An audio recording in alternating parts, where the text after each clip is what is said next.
प्रयागराज का महाकुंभ, जहां आस्था और श्रद्धा का संगम होता है। लाखों श्रद्धालु गंगा, यमुना और अदृश्य सरस्वती के त्रिवेणी संगम पर स्नान करने आते हैं। ऐसी मान्यता है कि यहाँ स्नान करने से सभी पाप धुल जाते हैं, मोक्ष की प्राप्ति होती है। कहानी में आगे बढ़ने से पहले अगर आप भी भगवान को मानते हैं तो वीडियो को लाइक करके कमेंट बॉक्स में हर हर महादेव जरूर लिखिए। साल 2025 का महाकुंभ अपने चरम पर था। दूर दूर से आए सन्यासी, साधु संत, नागा बाबा और भक्तगण संगम पर पुण्य अर्जित करने पहुंचे थे। प्रशासन पूरी व्यवस्था संभालने में जुटा था। भारी भीड़ को नियंत्रित करने के लिए कड़ी सुरक्षा लगाई गई थी। कुंभ मेले के बीच एक अजीब घटना घटी। एक वृद्ध साधु, जिनकी दाढ़ी घनी थी और आंखें गहरी चमकती थीं, संगम स्नान के लिए बढ़े। उनके वस्त्र फटे पुराने थे, लेकिन चेहरे पर एक अद्भुत तेज था। वे सीधे गंगा की ओर बढ़े, लेकिन तभी सुरक्षा अधिकारियों ने उन्हें रोक लिया। बाबा, अभी गंगा स्नान की अनुमति नहीं है, बहुत भीड़ है, आपको इंतजार करना होगा। साधु मुस्कुराए और बोले, गंगा माँ ने मुझे बुलाया है, मुझे रोको मत। लेकिन सुरक्षा कर्मियों ने उनकी बात को अनसुना कर दिया और उन्हें जबरदस्ती रोक दिया। साधु ने एक लंबी सांस ली और कुछ बुदबुदाने लगे। अचानक चारों ओर बिजली सी चमक उठी और हवा में विचित्र परिवर्तन हुआ। वहां खड़े लोग भयभीत हो गए। तभी कुछ ऐसा हुआ जिसे देखकर हर कोई दंग रह गया। वह साधु धीरे धीरे ऊपर उठने लगे, जैसे कोई अदृश्य शक्ति उन्हें उठा रही हो। उनकी आंखें चमकने लगीं और चारों ओर एक रहस्यमयी रोशनी फैल गई। पास खड़े श्रद्धालु और पुलिसकर्मी यह दृश्य देखकर डर और श्रद्धा से कांपने लगे। एक क्षण में ही वह साधु हवा में तैरते हुए आगे बढ़े और बिना किसी अवरोध के गंगा के पवित्र जल में समा गए। कुछ पलों बाद गंगा की लहरें शांत हो गईं, लेकिन साधु का कोई अता पता नहीं था। लोग स्तब्ध थे। यह कैसे संभव था? प्रशासन इस घटना की जांच में लग गया, लेकिन किसी को कुछ समझ नहीं आ रहा था। 3 दिन बाद एक और विचित्र घटना घटी। वह साधु, जो गंगा में विलीन हो गए थे, अचानक उसी स्थान पर प्रकट हो गए जहां से उन्होंने स्नान की अनुमति मांगी थी। उनका शरीर जल से भीगा था, लेकिन उनके वस्त्र सूखे थे। साधु ने वहां खड़े सभी लोगों को देखा और कहा, गंगा मां को कोई रोक नहीं सकता। जिनकी श्रद्धा सच्ची होती है, उन्हें स्वयं मां गंगा अपने आंचल में समेट लेती है। इसके बाद उन्होंने एक भविष्यवाणी की, अगले कुंभ में कुछ ऐसा होगा जो पूरी दुनिया को हिलाकर रख देगा। केवल वे ही बचेंगे जो सच्चे श्रद्धालु होंगे। यह सुनकर वहां उपस्थित सभी लोग भय और श्रद्धा से कांप उठे।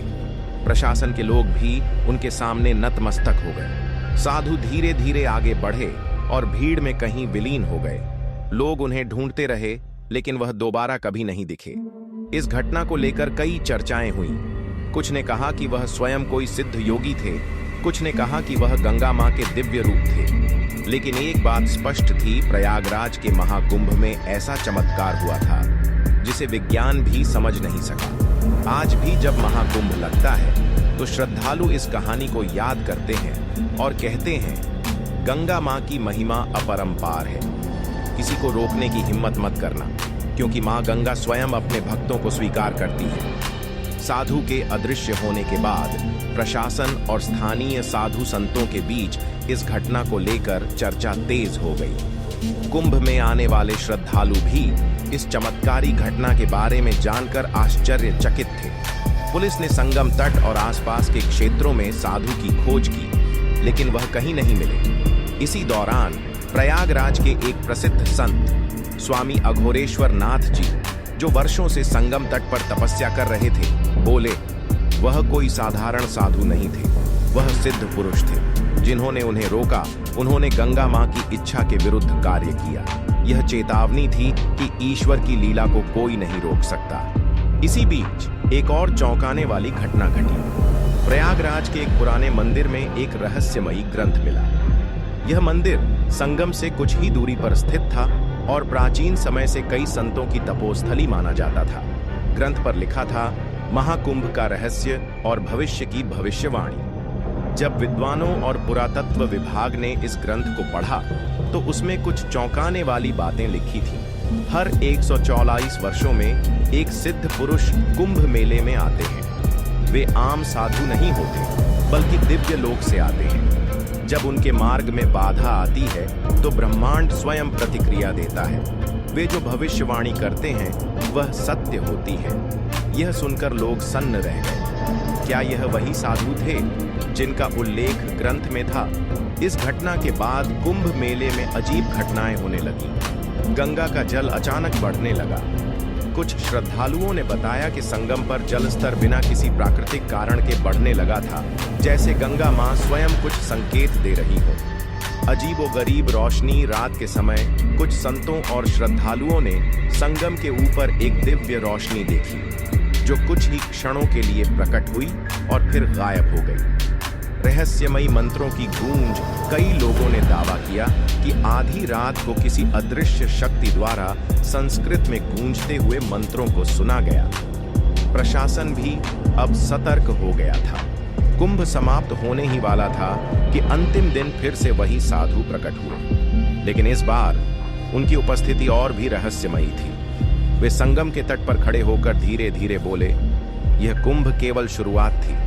अगले कुंभ में दुनिया एक बड़े परिवर्तन से गुजरेगी। जो सच्चे होंगे वे बचेंगे, जो अधर्म की राह पर होंगे वे प्रवाह में बह जाएंगे। गंगा मां अपने भक्तों की रक्षा करेंगी। इतना कहकर उन्होंने त्रिशूल उठाया और आश्चर्यजनक रूप से वे फिर से हवा में उठने लगे। हजारों श्रद्धालु यह दृश्य देख रहे थे। फिर एक क्षण में वे गंगा की लहरों में समा गए और इस बार वे हमेशा के लिए गायब हो गए। कुंभ खत्म हो गया, लेकिन यह घटना हमेशा के लिए इतिहास में दर्ज हो गई। आज भी जब कुंभ मेले का समय आता है, लोग इस चमत्कार की कहानी सुनते और सुनाते हैं।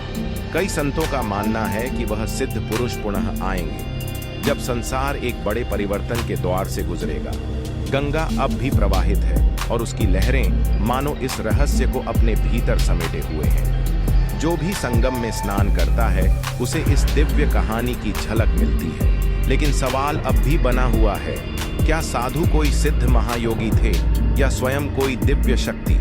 और अगला कुंभ सच में किसी बड़े परिवर्तन का संकेत देगा? शायद इसका उत्तर समय ही देगा। अगर यह कहानी आपको पसंद आई हो तो कृपया अपनी राय कमेंट में जरूर दें। वीडियो को लाइक करें और हमारे चैनल को सब्सक्राइब करें। हर हर महादेव।